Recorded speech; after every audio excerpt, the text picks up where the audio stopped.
രണ്ടാം പിണറായി സർക്കാരിൻ്റെ അഞ്ചാമത്തെ ബജറ്റ് അത് തയ്യാറാക്കുകയാണ് ധനമന്ത്രി കെ.എൻ. ബാലഗോപാൽ. കഴിഞ്ഞ കുറേ ദിവസമായി അതിൻ്റെ പണിപ്പുരയിലുമാണ്.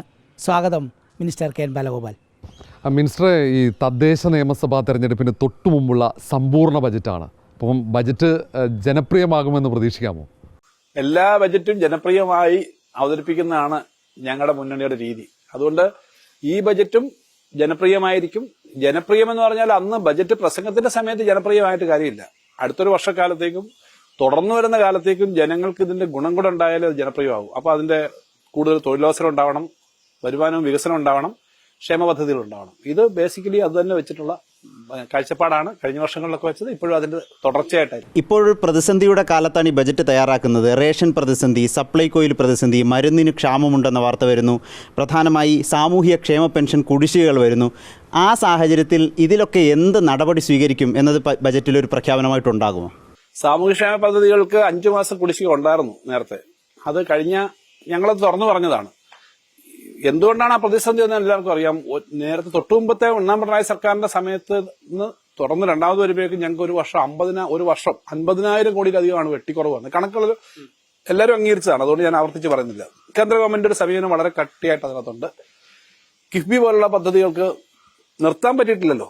അപ്പൊ അതിന് അഡീഷണൽ ചെലവ് നമ്മൾ വഹിച്ചതിനെ കേരളം മുന്നോട്ട് പോവാണ്. നേരത്തെ അത് നമ്മുടെ ബാധ്യതയിലല്ല. പിന്നെ ഈ കോമ്പൻസേഷൻ GST വന്നതിന്റെ ഭാഗമായിട്ട് ഇങ്ങനെയുള്ള നഷ്ടമെല്ലാം വന്നു. ഈ കുറവ് വന്നതിന്റെ കൂടെയാണ് നമ്മൾ ശമ്പള പരിഷ്കരണം നടപ്പിലാക്കിയത്. കേരളത്തിൽ മാത്രമാണ് കോവിഡ് സമയത്ത് 20,000 കോടിയാണ് ഒരു വർഷം അധികം വന്നത്. സാമൂഹ്യക്ഷേമ പെൻഷനും അവസാനത്തെ മാസങ്ങളിലാണ് 400 രൂപയോളം വർദ്ധിപ്പിച്ചത്. ഇതിന്റെ ബാധ്യത വന്നു. ശമ്പള കമ്മീഷൻ, അതുപോലെ ശമ്പള കുടിശ്ശിക DA കുടിശ്ശിക ഉണ്ടായിരുന്നു മുമ്പത്തെ. അത് നമ്മുടെ പബ്ലിക് അക്കൗണ്ടിൽ 19,000 കോടി ചേർത്തു. ഇതെല്ലാം ചേർക്കേണ്ടതാണ്, വേണ്ടെന്നല്ല ഞാൻ പറഞ്ഞു. പക്ഷെ കേരളത്തിൽ മാത്രമേ ഇത് നടപ്പിലാക്കിയുള്ളൂ. രണ്ടാമത് ഇത് കൊടുക്കുന്നതുകൊണ്ട് ഈ വലിയ ബാധ്യതകൾ ഏറ്റെടുക്കേണ്ടി വന്നു. അത് പക്ഷെ നമ്മൾ കൊടുത്തു തീർക്കുക തന്നെ ചെയ്തു എന്നുള്ളതാണ് ഏറ്റവും പ്രധാനപ്പെട്ട കാര്യം. അവിടെ പണം കുറഞ്ഞു, ചെലവ് കൂടി. അവിടെ നിന്നിട്ട് ഈ കാര്യം ചെയ്യുന്നു. അപ്പോ നിങ്ങൾ പറഞ്ഞൊരു കാര്യമുണ്ട്, ഇതെങ്ങനെ മുന്നോട്ട് പോകും. ഒരു കാര്യം ഞാൻ പറയാം, ഈ പണം കുറഞ്ഞു എന്നുള്ളതുകൊണ്ട് നമ്മൾ ചെലവ് കുറയ്ക്കാൻ പറ്റില്ല. നമുക്ക് ഇത്രയും പണം കുറഞ്ഞു, എന്നിട്ടും ഒന്നാം പിണറായി സർക്കാരിന്റെ ഒരു വർഷം നമ്മൾ ചെലവാക്കിയത് 1,10,000 കോടി മുതൽ 1,15,000 കോടി വരെയാണ് ശരാശരി ഒരു വർഷം. ഇപ്പോ 1,60,000 കോടി ചെലവായിട്ടുണ്ട്. അപ്പൊ ഇത്രയും നിങ്ങൾ ഈ കുറഞ്ഞു ഇല്ല എന്നൊക്കെ പറഞ്ഞപ്പോ ഈ കണക്ക് നിങ്ങൾ 50,000 കോടി അധികം ചെലവായിട്ടുണ്ട്. പക്ഷെ കുറഞ്ഞതോ വരുമാനം 50,000 കുറഞ്ഞു. എങ്ങനെയാ നടന്നത്? നമ്മുടെ നികുതിയും മറ്റു കാര്യങ്ങളൊക്കെ എഫക്റ്റീവായിട്ട് കുറച്ച് കാര്യങ്ങൾ വന്നു. ഇനിയും ചില പ്രശ്നങ്ങളുണ്ട്. പക്ഷെ നിങ്ങളൊക്കെ ഈ വളരെ സജീവമായി റിപ്പോർട്ട് ചെയ്യുന്ന ആളുകളാണ്, റിപ്പോർട്ടർ TV. ഇപ്പോ നിങ്ങളൊന്ന് എനിക്കും സമയം ബഡ്ജറ്റിനിടയ്ക്കാണ്, ഞാൻ സമയം ദീർഘമായിട്ട് എടുക്കുന്നില്ല. ഈ മുമ്പ് മരുന്ന് ഇല്ല എന്ന് പറയുന്നത് സ്ഥിരമായി പല്ലവി എന്നും നമ്മുടെ തന്നെ കൊച്ചിലെ തൊട്ട് ഗവൺമെന്റ് ആശുപത്രി ഇത്രയൊന്നും ഇല്ല, ഇത്ര ആശുപത്രികളില്ല, ഇത്ര ഡോക്ടർമാരില്ല. എന്നാലും അന്നും പറയും മരുന്ന് കിട്ടിയില്ല, ഗുളിക കിട്ടിയില്ല, അവിടുന്ന് മിക്സർ കൊടുക്കും, എല്ലാവർക്കും കലക്കി ഒരു മിക്സറാണ് കൊടുക്കുന്നത്, ഇതൊക്കെ കിട്ടിയില്ല എന്ന് പറയും. ഇപ്പൊ കിട്ടിയില്ല എന്ന് പറയുന്നുണ്ട്. എന്താ കോഴിക്കോട് നിന്ന് കഴിഞ്ഞ ദിവസം നിങ്ങൾ റിപ്പോർട്ട് ചെയ്യുന്ന സ്റ്റെന്റ് കിട്ടിയില്ല. ഏത് ഹാർട്ട് ഓപ്പറേഷൻ 1.5 ലക്ഷം 2 ലക്ഷം വിലയുള്ള സ്റ്റെന്റ് സൗജന്യമായി കൊടുക്കുന്നത് വേണ്ടത്ര കിട്ടിയില്ല എന്നാ. വ്യത്യാസമുണ്ട്. എന്നാൽ ഇനിയും കുറച്ച് കൊടുക്കാറുണ്ട്. എന്നാൽ ഞാൻ ഒരു കാര്യം കൂടി പറയട്ടെ. മുൻ ഗവൺമെന്റ് കോവിഡ് സമയത്തൊക്കെ ഉണ്ടായിരുന്ന ബാധ്യതകൾ വരുമല്ലോ, അതിനകത്ത് തന്നെ നല്ലൊരു ഭാഗം കൊടുത്തു തീർക്കേണ്ടി വന്നത് ഈ ഗവൺമെന്റ് സാധാരണ ചെയ്ത് കൊടുക്കുന്നതാണ്. വിചാരിക്കുന്നതും പറയുന്നതിന്റെ അത്രയും വരുന്ന കുടിശ്ശികയില്ല. എന്നാൽ ചില കുടിശ്ശികകൾ ഉണ്ടായിരുന്നു, അത് കൊടുത്തു. ചില കുടിശ്ശികകൾ ഇല്ല എന്ന് പറയുന്നില്ല. എന്നാൽ ഏറ്റവും കൂടുതൽ കണക്ക് പരിശോധിച്ചാൽ സ്കോളർഷിപ്പുകൾ, ഇതുപോലുള്ള കാര്യങ്ങൾ, വന്യമൃഗ സംഘർഷത്തിന്റെ ഭാഗമായി കൊടുക്കേണ്ട എല്ലാ കാര്യങ്ങളും, ഇതെല്ലാം ഏറ്റവും കൂടുതൽ കൊടുത്തിട്ടുണ്ട്. കണക്കുകൾ വെച്ചിട്ടാണ് ഞാൻ ഈ പറയുന്നത്. ശരി, ക്ഷേമ പെൻഷന്റെ കാര്യത്തിൽ 2,500 രൂപയാക്കും എന്നതാണ് LDFന്റെ പ്രകടന പത്രിക. ഇപ്പൊ 1,600-ലെത്തി. ഈ ബജറ്റിൽ വർധനവ് പ്രതീക്ഷിക്കാമോ? ഇപ്പൊ വർധനവിനേക്കാളും കൂടുതൽ ഞങ്ങൾ പ്രധാനമായിട്ടും പ്രതീക്ഷിക്കുന്നത്, അല്ലെങ്കിൽ ചെയ്യാൻ ഉദ്ദേശിക്കുന്നത്, കൊടുത്തു തീർക്കാനുള്ളത് കൊടുക്കുക എന്നുള്ളതാണ്. ക്ഷേമ പെൻഷന്റെ കാര്യത്തിലും കഴിഞ്ഞ സർക്കാർ 35,000 കോടി 5 വർഷം കൊണ്ട് കൊടുക്കേണ്ടി വന്നത്. അതിനകത്ത് 18 മാസക്കാലത്തെ ഉമ്മൻചാണ്ടി ഗവൺമെന്റിന്റെ കുടിശ്ശികയും കൊണ്ടുണ്ടായിരുന്നു. അതിന് ഉമ്മൻചാണ്ടി ഗവൺമെന്റ് 1 വർഷം കൊണ്ട് കൊടുത്തത്, 5 വർഷം കൊണ്ട് കൊടുത്തത് 11,000 കോടിയാണ്. അപ്പൊ ഒന്നാം പിണറായി സർക്കാർ 30,000 കോടി കൊടുത്തു. ഞങ്ങൾ ഇപ്പൊ തന്നെ 34,000-അടുത്ത് കൊടുത്തു കഴിഞ്ഞു. 3.5 വർഷം ആയപ്പോ. 5 വർഷം ആകുമ്പോൾ 50,000-നും 55,000-നും ഇടയ്ക്ക് കൊടുക്കേണ്ടി വരും. അപ്പൊ അത്രയും വർധന കൊടുത്തുകൊണ്ടിരിക്കുന്നുണ്ട്. പ്രകടന പത്രികയിലേക്ക് എത്തില്ല. പ്രകടന പത്രികയിലേക്ക് എത്തുന്നതിന് ഘട്ടമുണ്ടല്ലോ. പ്രകടന പത്രിക തയ്യാറാക്കുന്ന സമയത്ത് കേരളത്തിന് കിട്ടിക്കൊണ്ടിരുന്നതിൽ 50,000 കോടി പ്രതിവർഷം വെട്ടിക്കുറയ്ക്കുന്നത് പിന്നീടാണ് ഉണ്ടായത്. എന്നാലും ഞങ്ങൾ ചെയ്യാനുള്ളത് പരമാവധി ചെയ്യുക എന്നുള്ള സമയമാണ്. മിനിസ്റ്ററെ, കടുത്ത സാമ്പത്തിക പ്രതിസന്ധിക്കിടെയാണ് നമ്മുടെ ഈ ബജറ്റ്. നിങ്ങൾ പറയുന്നത് പോലെ കേന്ദ്രത്തിന്റെ ഭാഗത്തു നിന്നുള്ള പിടിമുറുക്കലുണ്ട്. ഈ കേന്ദ്ര ബഡ്ജറ്റൂടെ നിങ്ങൾ റിപ്പോർട്ട് ചെയ്തതല്ലേ? നമ്മളെല്ലാം റിപ്പോർട്ട് ചെയ്തതാണ്. അപ്പോൾ ബഡ്ജറ്റ് വന്നപ്പോൾ അതെ, ഈ ഒരു സാഹചര്യത്തിൽ നമ്മുടെ ഈ പുതിയ ബജറ്റിൽ നമ്മൾ എങ്ങനെയാണ് അതിനെ മറികടക്കാൻ ഉദ്ദേശിക്കുന്നത്? പ്രത്യേകിച്ചും എന്താണ് നമ്മുടെ ഒരു പ്രധാനപ്പെട്ട വരുമാന മാർഗമായി നമ്മുടെ മുന്നിൽ നമ്മൾ കാണുന്നത്? നമ്മൾ സാധാരണഗതിയിൽ എല്ലാ സമയത്തും കാലോചിതമായ ചില പരിഷ്കാരങ്ങളും വർധനകളും വരുത്താറുണ്ട്. അത് വലിയ ഹെവി ആയിട്ട് ചെയ്യാൻ പറ്റില്ല. എന്നാലും പലപ്പോഴും ചെറിയ ഫീസൊക്കെ ആണെന്ന് പറഞ്ഞ് 10, 20 വർഷം 30 വർഷം ഒന്നും തൊടാതിരിക്കും. കാരണം ഒരു ഫീസ് വർദ്ധിപ്പിച്ചാൽ ചിലപ്പോൾ 50 ലക്ഷം 1 കോടിയെ കിട്ടും. പക്ഷെ ഇങ്ങനത്തെ 1000 കാണും. ഇങ്ങനെയുള്ള കാര്യങ്ങളൊക്കെ പുനഃപരിശോധിക്കണമെന്ന് വകുപ്പുകളോട് പറഞ്ഞിട്ടുണ്ട്. ചെറിയ തോതിൽ അത് എപ്പോഴും ഓരോ വർഷവും ചെലവ് വർദ്ധിക്കും. ബഡ്ജറ്റിനകത്ത് ചെലവ് വർദ്ധിക്കും, ശമ്പളത്തിലും കൂലിയിലും വർദ്ധിക്കും. അതനുസരിച്ചുള്ള താരതമ്യേന ചെറിയ വരുമാനങ്ങൾ വർദ്ധിപ്പിക്കാനുള്ള സ്റ്റെപ്പ് ഉണ്ടാവും. എന്നാലും ഹെവിയായ ഇൻകം വർദ്ധിപ്പിക്കാനുള്ള ടാക്സുകൾക്കുള്ള പ്രൊവിഷൻ നമ്മുടെ കയ്യിൽ അവകാശമില്ല. നമ്മുടെ അധികാരമുള്ളത് വളരെ പരിമിതമായ ടാക്സ് അധികാരങ്ങളേ ഉള്ളൂ. ഇപ്പോൾ കഴിഞ്ഞ ബജറ്റിൽ പറയുന്നുണ്ടായിരുന്നു നമ്മൾ ഉദ്ദേശിക്കുന്ന പോലെ കാര്യങ്ങൾ പോയിട്ടില്ലെങ്കിൽ പ്ലാൻ ബി നടപ്പാക്കുമെന്ന്. പ്ലാൻ ബി എന്നുള്ളത് ഈ ക്ഷേമ പദ്ധതികളും മറ്റുമൊക്കെ വെട്ടിക്കുറച്ചുകൊണ്ടുള്ള പ്ലാൻ ബി ആയിരുന്നു. എന്തായിരുന്നു ഈ ഘട്ടത്തിൽ പറയാമല്ലോ, എന്തായിരുന്നു പ്ലാൻ ബി?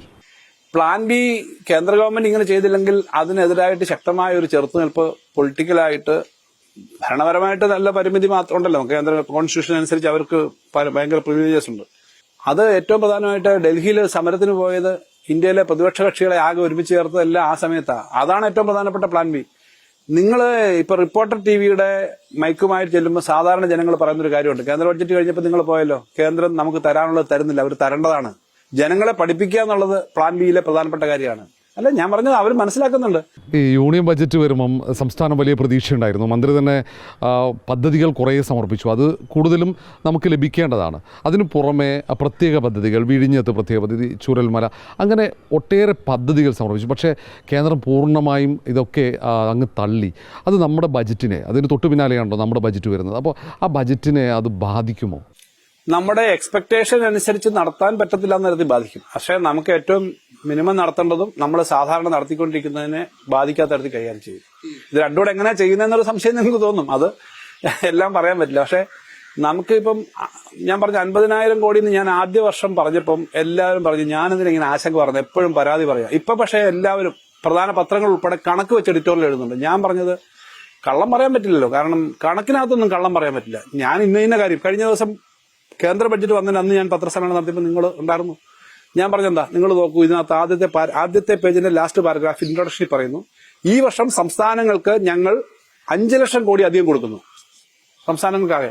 അപ്പൊ ഞാനത് പറഞ്ഞു, 5 ലക്ഷം കോടി അധികം കൊടുക്കുമെങ്കിൽ 3% നമ്മുടെ ജനസംഖ്യയെങ്കിൽ 15,000 കോടി കിട്ടണം. നമുക്ക് വർധന 4,000 കോടിയേ ഉള്ളൂ. കാരണം ബഡ്ജറ്റ് ഡോക്യുമെന്റ് വെച്ച് ഞാൻ പറഞ്ഞു.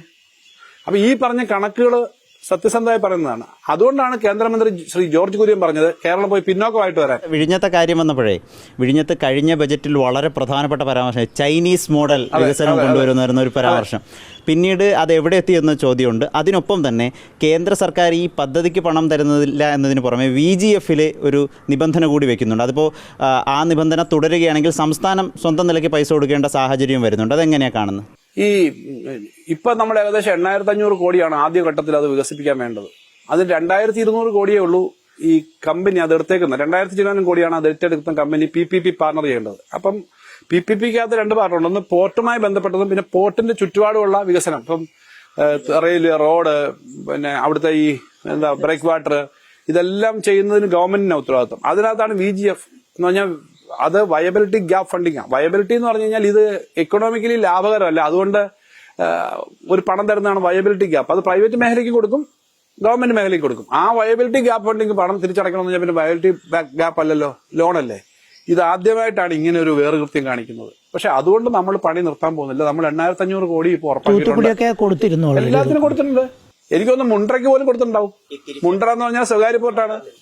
ഈ തിരിച്ചടവ് നമുക്ക് പറ്റില്ല എന്നുള്ളത് കൊണ്ട് തന്നെ നമ്മളത് സ്വന്തം നിലയ്ക്ക് കൈകാര്യം ചെയ്യാനുള്ള നമ്മളതിന് ആദ്യമേ കയറി ഞങ്ങളത് ചെയ്യാമെന്ന് പറയല്ലോ വേണ്ടേ, ഞങ്ങൾക്ക് തരണമെന്ന് ആവശ്യപ്പെടുകയല്ലേ. ആവശ്യപ്പെടുകയാണ് ആ 800 കോടി രൂപ തരണം. പക്ഷെ ഒരു കാര്യം ഞാൻ പറയാം, ഇത്രയും ബുദ്ധിമുട്ടുണ്ടായിട്ടും അവരുടെ ബോറോയിങ് വരെ കട്ട് ചെയ്ത് സുപ്രീം കോടതി കഴിഞ്ഞ പ്രാവശ്യം പോയിട്ടാണ് നമുക്ക് കിട്ടേണ്ട പണം കിട്ടി. എന്നിട്ടും ആ വർഷം അത്യാവശ്യം വേണ്ട പണം ധനകാര്യ വകുപ്പ് അത് മാനേജ് ചെയ്ത് കൊടുത്തു. എങ്ങനെ മാനേജ് ചെയ്തു എന്നൊക്കെ ചോദിക്കരുത്. പക്ഷെ പണി അവിടെ നിന്നില്ല, അതുകൊണ്ടാണ് ഉദ്ഘാടനം നടന്നത്. അല്ലെങ്കിൽ ഉദ്ഘാടനം നടക്കുമോ? ഇപ്പോ ഒരു സംശയവും ഞങ്ങൾക്കില്ല. 2500 കോടിയോളം രൂപ ഇപ്പോൾ നമ്മള് നബാർഡ് സംസ്ഥാന ഗവൺമെന്റ് ലോണാണ്. നബാർഡിന്റെ ഏത് പണം വന്നാലും വേൾഡ് ബാങ്കിന്റെ ഏത് പണം വന്നാലും നമ്മുടെ ലോണാണ്. ആ ലോണിന് ഗ്യാരണ്ടി കൊടുക്കുന്ന സംസ്ഥാന ഗവൺമെന്റ് അത് കൊടുത്തിട്ടുണ്ട്. അതുകൊണ്ട് ഇതെല്ലാം നടക്കും, സമയബന്ധിതമായി പൂർത്തീകരിക്കും. 2028 എൻറ്റയർ പ്രൊജക്ട് കംപ്ലീറ്റ് ചെയ്യുമെന്നാണല്ലോ ഇപ്പോൾ വന്നേക്കുന്നത്. ഈ മിനിസ്റ്റർ, ഈ കേന്ദ്രം അവഗണിക്കുന്നു, അതിനെതിരെ സമരം നടത്തി, പ്ലാൻ ബി എന്ന നിലയിൽ സമരവും നടത്തി, എന്നിട്ടും അവഗണന തുടരുന്നു. അപ്പം നിരന്തരം കേന്ദ്ര അവഗണന എന്ന് പറഞ്ഞ് മുന്നോട്ട് എത്ര കാലം പോകാൻ പറ്റും? അപ്പോൾ നമ്മളുടെ തനത് വരുമാനം വർദ്ധിപ്പിക്കാനുള്ള എന്തൊക്കെ കാര്യങ്ങളിലായിരിക്കും ഇനി വരുമാനം വർദ്ധിപ്പിക്കാൻ പറ്റും നമുക്ക്? തനത് വരുമാനം വർദ്ധിപ്പിച്ച കാര്യത്തിൽ കഴിഞ്ഞ ദിവസം നീതി ആയോഗിന്റെ ഒരു കണക്ക് വന്നിരുന്നു.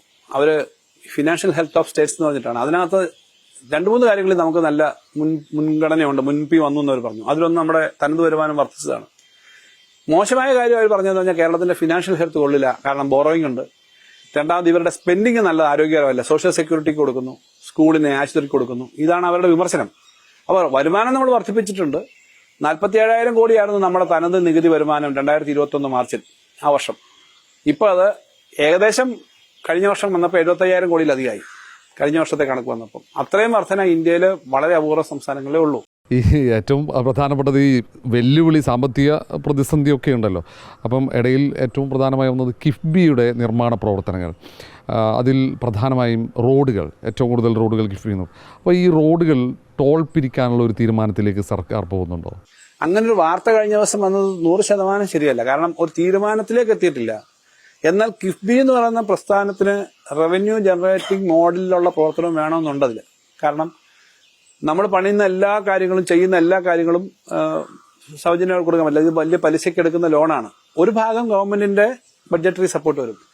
അപ്പൊ അതുകൊണ്ട് എവിടുന്നൊക്കെ റവന്യൂ ഉണ്ടാക്കാൻ പറ്റും എന്നുള്ളത് നോക്കാനായിട്ട് നേരത്തെ അതിന്റെ നിയമമുണ്ട്. അതിന്റെ കാര്യങ്ങൾ അവർ പരിശോധിക്കുന്നുണ്ട്. ഇപ്പൊ തന്നെ റവന്യൂ ജനറേറ്റ് ചെയ്യുന്ന കുറെ ഏരിയ ഉണ്ട്. ഉദാഹരണത്തിന് ടെക്നോ പാർക്കിന് ഒരു ബിൽഡിംഗ് ഉണ്ടാക്കി കൊടുക്കുന്നു.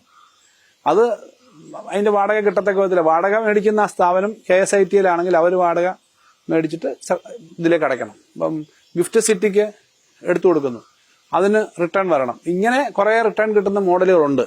ആ മോഡലുകളിൽ ഈ ഇതുപോലുള്ള കാര്യങ്ങളൊക്കെ ബാക്കി അവർ ചർച്ച ചെയ്യുന്നുണ്ട്. കാരണം കിഫ്ബിക്ക് ലോൺ നിഷേധിച്ചപ്പോൾ കേന്ദ്ര ഗവൺമെന്റ് പറഞ്ഞ ന്യായം, C&AG പറഞ്ഞത്, ഇവർക്ക് റിട്ടേൺ ഒന്നുമില്ല, ഇവരിങ്ങനെ മേടിച്ചിട്ട് ഇങ്ങനെ ചെയ്യുക, ഇതൊന്നും നാളെ ഇതൊക്കെ ഗ്യാരണ്ടി കൊടുത്ത് ഗവൺമെന്റ് അടയ്ക്കേണ്ടി വരും, അതുകൊണ്ട് കടം കൊടുക്കാൻ പറ്റില്ല, കടമായിട്ട് പ്രത്യേകം കരുതുന്നത് സംസ്ഥാനത്തിന്റെ കടമാണെന്ന് കരുതണമെന്ന് പറഞ്ഞു. അങ്ങനെയാണ് ആ കേസ് വന്നതും. നമുക്കൊരു വർഷം 12,000 കോടി രൂപയായി ഇപ്പൊ അതിന്റെ പേര് കുറയുന്നത്. നിങ്ങൾ ആലോചിച്ച് നോക്കണം, ആകെ 30-35,000 കോടി രൂപ ലോൺ എടുക്കാൻ പറ്റുന്ന ഒരു സാഹചര്യത്തിൽ അത്രയും കുറയുക. പക്ഷെ അത് നമ്മൾ വലിയ വികസനം ഉണ്ടാക്കുന്ന സ്ഥാപനമാണ്. ആ സ്ഥാപനത്തെ മുന്നോട്ട് കൊണ്ടുപോകാൻ റവന്യൂ ജനറേറ്റിംഗ് മോഡൽ തന്നെയാണ് വേണ്ടത്. അത് എവിടെയൊക്കെ വേണം എന്നുള്ളത് എല്ലാത്തിനും റവന്യൂ ജനറേറ്റിംഗ് ആവാൻ പറ്റില്ല. സ്കൂൾ കെട്ടിടം പണിയുന്നു, മേടിക്കാൻ പറ്റുമോ? ആശുപത്രി പണിയുന്നു, അതിനകത്തുനിന്ന് ഇപ്പം 100 കോടി 80 കോടി 50 കോടിയുടെ ഒക്കെ അല്ലേ, അതിൽ നിന്ന് മേടിക്കാൻ പറ്റുമോ? റവന്യൂ ജനറേറ്റ് ചെയ്യാവുന്ന ചില സ്ഥലങ്ങളിൽ നിന്ന് റവന്യൂ ജനറേറ്റ് ചെയ്യണം. അത് ഏതൊക്കെയെന്നുള്ളത് പരിശോധിക്കുന്നു. മനസ്സിലായി. സംസ്ഥാന ഒരു തെരഞ്ഞെടുപ്പിലേക്ക് പോകാണല്ലോ. തദ്ദേശ തെരഞ്ഞെടുപ്പ് വരുന്നു, നിയമസഭാ തെരഞ്ഞെടുപ്പ് വരുന്നു.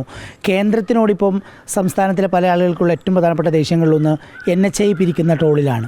അപ്പോൾ അതുപോലെ നമ്മുടെ നാട്ടിൻപുറത്തെ മറ്റ് പ്രധാനപ്പെട്ട റോഡുകളിലും ഇത് പിരിക്കാനുള്ള തീരുമാനം എടുത്തു കഴിഞ്ഞാൽ അത് മുന്നിൽ കാണുന്നില്ല. അങ്ങനെ തീരുമാനം എടുത്തിട്ടേ ഇല്ല. പരിശോധനകൾ ഏതൊക്കെ തരത്തിൽ റവന്യൂ ജനറേറ്റിംഗ് പറ്റും എന്നുള്ള പരിശോധന നടക്കുന്നത് ഞാൻ പറഞ്ഞു. അതിലൊന്ന് മാത്രമാണ്. അതെ, ആ പരിശോധന നടക്കുകയാണ്. ഇപ്പൊ റവന്യൂ ജനറേറ്റിംഗ് ആയിട്ടുള്ള കുറെ മോഡലുകൾ വേണം എന്നാണ്, അല്ലെങ്കിൽ അത് നിലനിൽക്കില്ല. ആ സ്ഥാപനത്തിന് എടുക്കുന്ന ലോണും ആ സ്ഥാപനം ഇല്ലാതാവും. നേരത്തെ തന്നെ ഇപ്പൊ പുതുതായിട്ടല്ല, ആക്ട് നോക്കിക്കോളൂ. കിഫ്ബിയുടെ ആക്ടിനകത്തതുണ്ട്. അതെങ്ങനെ ചെയ്യണം, പരമാവധി ആൾക്ക് ബുദ്ധിമുട്ടില്ലാതെ എങ്ങനെ ചെയ്യുന്നുള്ളതാണ്. പക്ഷെ വലിയ റോഡ് വരുമ്പോൾ ആളുകൾക്ക് പ്രതിഷേധമൊക്കെ ഉണ്ടെന്ന് പറഞ്ഞാൽ പ്രാദേശികമായ പ്രതിഷേധങ്ങളാണ് ഉള്ളത്. ഈ പ്രതിഷേധത്തിന്റെ ഭാഗമായിട്ട് നേരത്തെ ഒരു പാലം വന്നാൽ, ഇപ്പം വടക്കൻ മേഖലയിലൊക്കെ ആയാലും ഇവിടെ ആയാലും ഏത് സ്ഥലത്തായാലും പാലമൊക്കെ വന്നാൽ പ്രശ്നം ഉണ്ടായിരുന്നു. പക്ഷെ ആദ്യകാലത്ത് നമ്മുടെ ചെറു റോഡുകളൊക്കെ എന്ന് പറഞ്ഞാൽ, ഇപ്പൊ ഞാൻ നീലേശ്വരത്തുനിന്ന് വരുന്ന ഒരു പണ്ട് SFI പ്രവർത്തകനായിരിക്കുമ്പോൾ 2 റൂട്ടി വരുമല്ലോ, കാസർഗോഡ് ഇങ്ങോട്ട് വരുന്ന ഒരു റൂട്ടി പാലമുണ്ട്. അതിനൊക്കെ ചന്ദ്രഗിരി പുഴയ്ക്ക് ടോളുള്ള ചെറിയ പാലങ്ങളുണ്ടായിരുന്നു. പണ്ടും അത്തരം കാര്യങ്ങളുണ്ട്. ഇപ്പൊ പക്ഷെ അങ്ങനത്തെ ചെറിയ പാലങ്ങൾക്കൊന്നും ഇല്ല. പണ്ട് ഇവിടെ തന്നെ നമ്മുടെ തിരുവനന്തപുരത്ത് തന്നെ പോകുമ്പോൾ അങ്ങനത്തെ ചില പാലങ്ങളുണ്ടായിരുന്നു. അത് ഇടക്കാലത്ത് അതെല്ലാം നിർത്തി, ചെറിയ പാലങ്ങൾക്കൊക്കെ. പക്ഷെ ആളുകൾ NH പോലുള്ള കാര്യങ്ങളിൽ ടോള് കൊടുത്തു തന്നെയാണ് വരുന്നത്.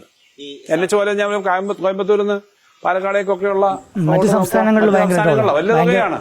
മിനിസ്റ്റർ, ഈ സർക്കാർ സംവിധാനങ്ങളിലേക്ക് വന്നാൽ വളരെ പ്രധാനപ്പെട്ട ഒരു ഇപ്പൊ തന്നെ ഇവിടെ പാലിയ നമ്മുടെ എറണാകുളത്തില്ലേ, എറണാകുളത്ത് ഇടയ്ക്ക് ഒരു വലിയ സമരമൊക്കെ ഉണ്ടായിരുന്നു. ലോക്കൽ ആളുകൾക്ക് പിന്നെ അത് വളച്ചു കൊടുക്കുകയും ചെയ്തു. അവിടെ പ്രാദേശിക ആളുകൾക്ക് ഒഴിവാക്കുക എന്നുള്ളതായിരുന്നു അവിടുത്തെ ആവശ്യം. ദൂരെ നിന്ന് വരുന്നവരുടെ അല്ലായിരുന്നു പ്രശ്നം. ഈ സർക്കാർ ജീവനക്കാരുടെ പങ്കാളിത്ത പെൻഷൻ മാറ്റാം എന്ന് കഴിഞ്ഞ ബജറ്റിലും പറഞ്ഞിരുന്നു. പക്ഷേ അത് എവിടെ എത്തി എന്ന ചോദ്യത്തിന് ഉത്തരവില്ല ഇപ്പോൾ.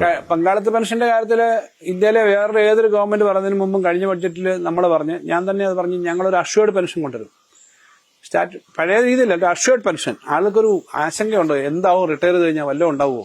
ആ ആശങ്ക മാറ്റാൻ ഒരു അഷ്വേർഡ് പെൻഷൻ പറഞ്ഞു. നമ്മൾ ധനകാര്യമന്ത്രി, നിയമവകുപ്പ് മന്ത്രി, ചീഫ് സെക്രട്ടറി അടക്കം ഒരു കമ്മിറ്റി ഉണ്ട്. ആ കമ്മിറ്റി കൂടി കാര്യങ്ങൾ പരിശോധിക്കുകയും ചെയ്തു. അപ്പോൾ കേന്ദ്രത്തിൽ നിന്ന് ചില പേപ്പേഴ്സ് അനുവാദം വേണം ഇതിനെ സംബന്ധിച്ച്. ആ അനുവാദം കിട്ടണം. അപ്പോഴാണ് 3 പ്രാവശ്യം, നിങ്ങൾ നോക്കിയേ, 3 വർഷത്തിനിടെ 3 പ്രാവശ്യം കേന്ദ്ര നിയമം മാറ്റി. നേരത്തെ ഉണ്ടായിരുന്നത് മാറ്റി, രണ്ടാമത് വേറെ ഒരു ഇലക്ഷൻ മുമ്പ് ഒരെണ്ണം പറഞ്ഞു, ഇപ്പം 3ാമതൊരെണ്ണം പറഞ്ഞു. അപ്പോൾ ഇതെങ്ങനെയാണ് നടപ്പിലാക്കുന്നതെന്നുള്ളതും അതിന്റെ എന്തായാലും നമ്മുടെ ഇവിടുന്ന് അടയ്ക്കുന്ന പണം അങ്ങോട്ട് പോകുന്നതാണ്. അതെങ്ങനെയും തുടങ്ങിയ കാര്യങ്ങൾ നോക്കിയിട്ടുള്ളൂ. അഷ്വേർഡ് പെൻഷൻ വേണമെന്നുള്ളൊരു സമീപനം തന്നെയാണ് നമുക്കുള്ളത്. ഈ പ്രധാനപ്പെട്ട വരുമാനം നികുതി. ഇപ്പം നികുതി പരിഷ്കരിക്കാനുള്ള ആലോചന, വരുമാനം വർദ്ധിപ്പിക്കുന്നതിന്റെ ഭാഗമായി നികുതി പരിഷ്കരിക്കാനുള്ള ആലോചനയുണ്ടോ? നികുതി കാലോചിതമായി ചെറിയ കുറച്ച് കാര്യങ്ങളിലൊക്കെ ചെയ്യുന്നല്ലാതെ വലിയ വലിയ മേജർ നികുതികളൊന്നും നമുക്ക് തുടങ്ങാൻ പറ്റത്തില്ല. മേജർ നികുതി ഉണ്ടാകുന്ന മേഖല ടാക്സ്, സെയിൽ ടാക്സ്, പഴയ സെയിൽ ടാക്സ്, GST, പിന്നെ സെൻട്രൽ ഗവൺമെന്റിലുള്ളതാണ് ബാക്കിയൊക്കെ. നമ്മുടെ ആകെ പെട്രോള് ഇതൊക്കെ ഉള്ളൂ. പക്ഷേ കാലോചിതമായി വളരെ വർഷങ്ങളായിട്ട് കിടക്കുന്ന ചില കാര്യങ്ങളിലൊക്കെ ഉള്ളത് ചെറിയ ചെറിയ അപ്ഗ്രേഡ് ചെയ്യുന്നത് ഓരോ സമയത്തും വരുന്നതാണ്. പൊതുവായ ചില നിർദ്ദേശങ്ങൾ വരും. പക്ഷെ മേജറായ നികുതി സോഴ്സസ് നമ്മുടെ ഇല്ല.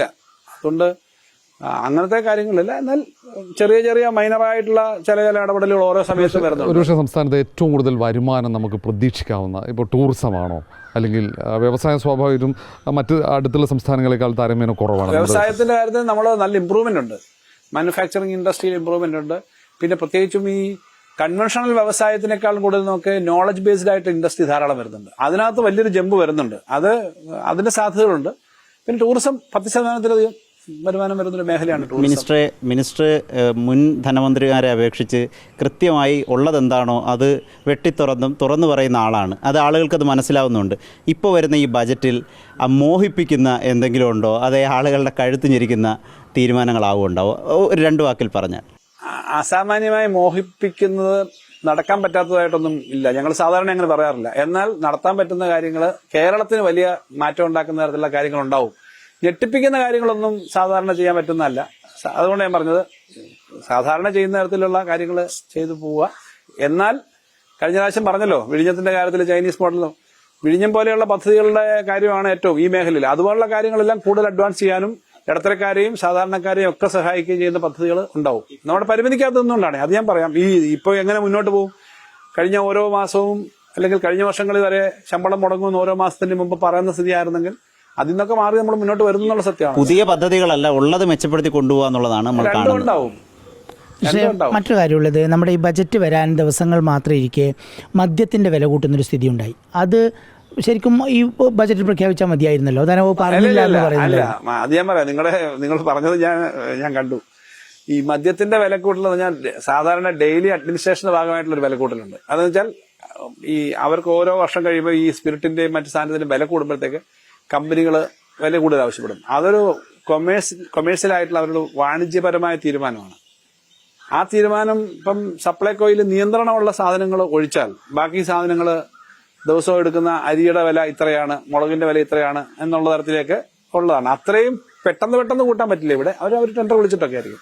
വലിയ വർധന വന്നെന്ന് എനിക്ക് തോന്നുന്നില്ല. 10 രൂപയൊക്കെ ഈ കേരളത്തിൽ വാസ്തവത്തിൽ കഴിഞ്ഞ 5 വർഷമായിട്ട് വില കൂടാത്തൊരു സാധനം മദ്യമാണെന്ന് എനിക്ക് തോന്നുന്നു. ബജറ്റിന് മുമ്പ് അങ്ങനെ ഒരു വിലക്കയറ്റം ബജറ്റുമായി ബന്ധപ്പെടുത്തിയിട്ടല്ല വില എന്നുള്ളത് ഞാൻ പറയാം. ബജറ്റിൽ ടാക്സ് തീരുമാനിക്കും. പക്ഷെ അവിടെ ഒരു പ്രതിസന്ധി വന്നല്ലോ. ഈ അവിടെ കൂട്ടിയതുകൊണ്ട് ഇനി ടാക്സ് കൂട്ടിയാൽ വീണ്ടും അത് ഇരട്ടി. ഇല്ല, ടാക്സ് നമ്മളിവിടെ തീരുമാനിക്കും. ടാക്സ് കൂട്ടുന്ന എപ്പോഴും നമ്മുടെയാ. അപ്പം വില എന്ന് പറഞ്ഞു കഴിഞ്ഞാൽ വേറൊന്നാണെന്ന് ഞാൻ പറഞ്ഞു. അങ്ങനെ വലിയ വർധന വന്നിട്ടില്ല. നിങ്ങൾ കഴിഞ്ഞ 5 വർഷക്കാലത്തെ 4 വർഷക്കാലത്തെ കണക്ക് നിർത്തി നോക്കി. 4 വർഷമായിട്ട് ഏറ്റവും ന്യായവിലയ്ക്ക് കിട്ടുന്ന സാധനം, വില കൂടാത്ത, ഈ ഇൻഫ്ലേഷനൊക്കെ ഇപ്പൊ 10-30% ഇൻഫ്ലേഷൻ വന്നിട്ട് വില കൂടാത്തൊരു സാധനം മദ്യമാണ് എന്നുള്ളത് ഒരു ചെറിയ കാര്യമല്ല. കാരണം അത് അത്രയും റെസ്ട്രിക്റ്റഡ് ഗവൺമെന്റ് വിലയാണ്, മാർക്കറ്റ് അല്ല നിശ്ചയിക്കുന്നത്. ഇപ്പൊ ചെറിയ ഈ പറഞ്ഞ പോലെ പിന്നെ ഞാൻ മനസ്സിലാക്കിയ ഏറ്റവും 640 രൂപയുടെ സാധനത്തിന് 650, 10% 60, 30% ഈ സമയത്തിനിടയ്ക്ക് വിലക്കയറ്റം അല്ലെങ്കിൽ 20% വന്നിട്ടുണ്ടെങ്കിൽ അവിടെ 120 വരണ്ടേ, വന്നിട്ടില്ല അങ്ങനെ. അപ്പൊ അങ്ങനെ വില. അപ്പൊ അതുകൊണ്ട് ഞാനെപ്പോഴും പറയാറുണ്ട് ഇത് അല്ലാതെ ഒരു ധനവകുപ്പ് അറിയാതെയാണ് ഒരു വിലക്കയറ്റം എന്ന് അതല്ല പറഞ്ഞിട്ട് ഞാൻ പറഞ്ഞ അത് ആ ഡേ ടു ഡേ അഡ്മിനിസ്ട്രേഷന്റെ കാര്യത്തിലേ അത് ധനവകുപ്പിന്റെ പരിധി വരുന്നതല്ല. അതുകൊണ്ടാണ് ഞാൻ പറഞ്ഞത്. ഇല്ലാത്ത കാര്യം ഞങ്ങൾ അറിയണമെന്ന് പറയുന്നത് ശരിയല്ലല്ലോ.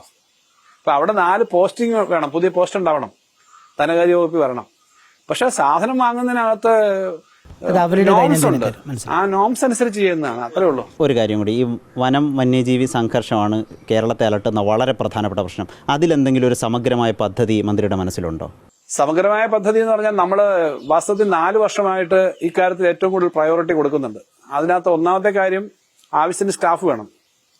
വന മേഖലയുള്ള ആദിവാസി മേഖലയിലുള്ള 500 പേരെ വച്ചർമാരെ നിയമിച്ച ഓർമ്മയുണ്ടല്ലോ. ആദിവാസി മേഖല എന്നുള്ളവർക്ക് കുറച്ചുകൂടെ പരിചയ സമ്പത്തുണ്ടല്ലോ. അതുപോലുള്ള കാര്യങ്ങൾ ചെയ്തു. സ്ട്രെങ്ത് കൂട്ടി. വാഹനങ്ങൾ കൂടുതൽ വേണം അവർക്ക്. നമ്മൾ എന്ത് നിയന്ത്രണം ഉണ്ടെങ്കിലും വാഹനങ്ങളുടെ കാര്യത്തിൽ നിയന്ത്രണം പാടില്ല.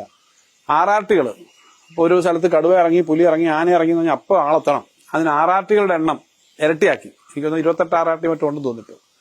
ഇങ്ങനെയുള്ള കാര്യം ചെയ്തു. ബഡ്ജറ്റ് അവർക്ക് കൊടുക്കുന്ന സപ്പോർട്ട് കൂട്ടി. ഓരോ ബഡ്ജറ്റിലും പ്ലാനിൽ പറയുന്നത് കൂടാതെ ധനകാര്യമന്ത്രി അഡീഷണൽ ആയിട്ട് ബഡ്ജറ്റ് സ്പീച്ചിന്റെ ഭാഗമായിട്ട് എല്ലാ പ്രാവശ്യവും കൂട്ടിയിട്ടുണ്ട്. കള്ളിങ് എന്ന് പറയുന്നത് ലോകരാജ്യങ്ങളെല്ലാം അംഗീകരിച്ചതാണ്. നിങ്ങൾ ഏത് രാജ്യം നോക്കി, ആഫ്രിക്കയിൽ അവിടെ വലിയ വലിയ സഫാരി പാർക്കിന്റെ ഒക്കെ മുന്നേ ചെന്ന് കഴിഞ്ഞാൽ ആനയുടെ ഇറച്ചി നമ്മുടെ ഇവിടെ കഴിക്കത്തില്ല. അവിടെ ഞാൻ കണ്ടിട്ടുള്ളതായിരിക്കും. ആനയുടെ ഇറച്ചി, മുതലയുടെ ഇറച്ചി, പിന്നെ സിംഹത്തിന്റെയും കടുവയുടെ ഒന്നും കണ്ടിട്ടില്ല.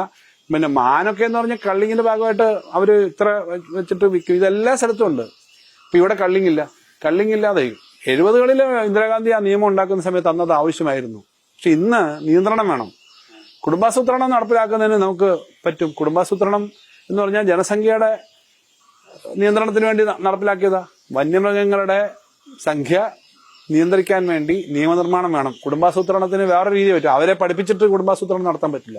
ഈ കോൺഗ്രസ് നേതാക്കളൊക്കെ പറയുന്നുണ്ടായിരുന്നു, ഈ കാട്ടുപന്നിയൊക്കെ വെടിവെച്ച് കൊന്നോ മറ്റോ എണ്ണയിട്ട് പൊരിച്ചോ വറുത്തോ ഒക്കെ തിന്നണോ, എങ്ങാലേ ഇത് ശരിയാവുകയുള്ളൂ. അതിലേക്ക് മന്ത്രിയും പറയും. ഞാൻ അതിലേക്ക് വരുമല്ലോ. ഞാൻ പറഞ്ഞത് അതിനകത്ത് നിയമപരമായിട്ടുള്ള കാര്യമേ നമുക്ക് പറയാൻ പറ്റുള്ളൂ.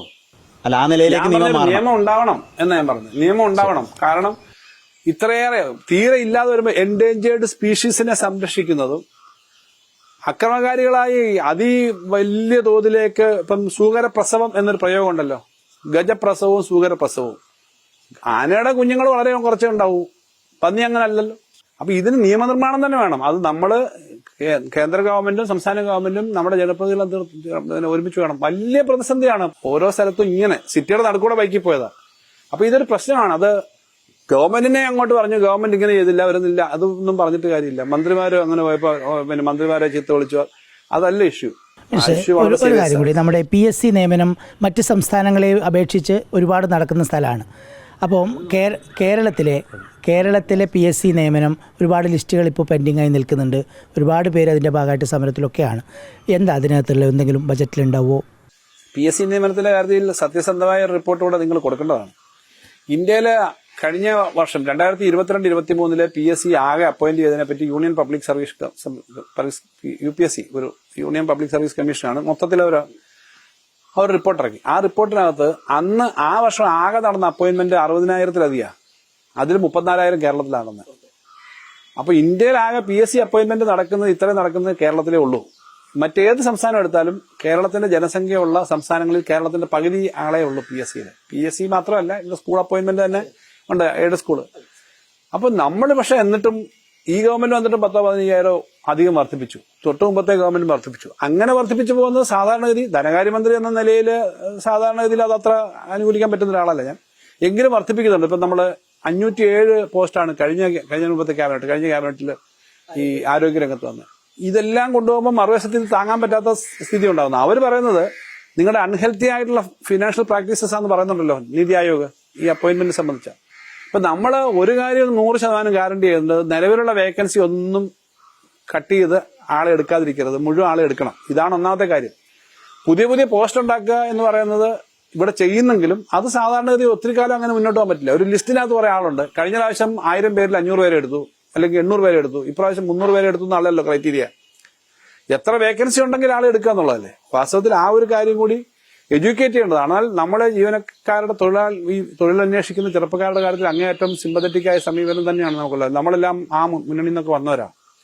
പക്ഷെ വേണമെങ്കിലും ഒരു മുദ്രാവാക്യം വിളിച്ച് അതിന്റെ പേരിൽ ഒരു സംഘടനയൊക്കെ ഉണ്ടാക്കി 1000 പേരെ എടുക്കണമെന്ന് പറയാം. പക്ഷെ വസ്തുത എത്ര ഉണ്ട് വേക്കൻസി സാധാരണ റിപ്പോർട്ട് ചെയ്യാറില്ല നേരത്തെ. ഇവിടെ മുഴുവൻ വേക്കൻസി റിപ്പോർട്ട് ചെയ്യണമെന്നാണ് കർശനമായ നിർദ്ദേശം. ചില വേക്കൻസി അധികമായിട്ട് ഉണ്ടാക്കുന്നുണ്ട്. ഇപ്പം KSFE കേരളത്തിലെ ഏറ്റവും അട്രാക്റ്റീവ് ആയിട്ടുള്ളൊരു എംപ്ലോയറാണ്. ധനകാര്യ വകുപ്പിന്റെ നേരിട്ടുള്ളതാണ്. ഞാൻ തെരഞ്ഞെടുപ്പിൽ മത്സരിക്കുന്ന സമയത്ത് ധാരാളം ഈ PSC ലിസ്റ്റുള്ളവർ വരുമല്ലോ, ഞങ്ങൾക്ക് 300 പേരെ എടുക്കണം എന്നൊക്കെ. അപ്പം ഇലക്ഷനാണല്ലോ, 300 പേരെ എടുക്കണം. ആ സമയത്ത് ഞാൻ മത്സരിക്കുന്ന സമയത്ത് ഞാൻ ജയിച്ചു വന്ന് മന്ത്രിയാവുമെന്നും അത് ധനകാര്യ വകുപ്പാണെന്നും എനിക്കൊരു ധാരണയില്ല. പക്ഷെ ഞാൻ പിന്നെ ധനകാര്യ വകുപ്പ് മന്ത്രിയായി. ഇപ്പോ അവിടെ അതിനുശേഷം ഇങ്ങോട്ട് എടുത്താൽ ഏകദേശം 3000-ത്തിനടുത്ത് 2800 മറ്റോ അഡ്വൈസ് കൊടുത്തു, അപ്പോയിന്റ് ചെയ്ത് അത്രയും കൊടുത്തു. ആ ഒരു ലിസ്റ്റിൽ നിന്ന് മാത്രം അടുത്ത ലിസ്റ്റിൽ നിന്നും ഇപ്പൊ തന്നെ പുതിയ ലിസ്റ്റ് വന്ന് 100-700 പേരുടെ വരെ ആയെന്ന് എനിക്ക് തോന്നുന്നു. അങ്ങനെ അപ്പോയിന്റ്മെന്റ് ഉള്ളതെല്ലാം നടക്കുന്നുണ്ട്. നേരത്തെ അത് ബാങ്കുകളെക്കാളും മെച്ചപ്പെട്ട സേവന വിവേചന വ്യവസ്ഥയാണ് KSFE. അപ്പോൾ ഉള്ളതിനകത്തെല്ലാം നടക്കുന്നുണ്ട്, വേക്കൻസി എടുക്കുന്നുണ്ട്. ഇപ്പം ഏത് വകുപ്പെടുത്താലും അങ്ങനെ ആളുകളെ എടുക്കുന്നുണ്ട്. അത് നിങ്ങൾ ആ ഒരു കാര്യം കൂടി യഥാർത്ഥ വസ്തുത എന്നല്ലേ പറയണം. പക്ഷേ സാധാരണഗതിയിൽ ചെറുപ്പക്കാർക്ക് ആഗ്രഹമുണ്ട്. ഞങ്ങൾക്കെല്ലാം ഇന്നിപ്പോൾ ഏറ്റവും ആകർഷകമായ ജോലിയാണ് സംസ്ഥാന സർക്കാരിന്റെ. മുമ്പ് ആകർഷകമായിരുന്നില്ല, കുറെ കാലം മുമ്പ് 10-30 വർഷം മുമ്പുള്ളതല്ല ഇപ്പോഴത്തെ അവസ്ഥ.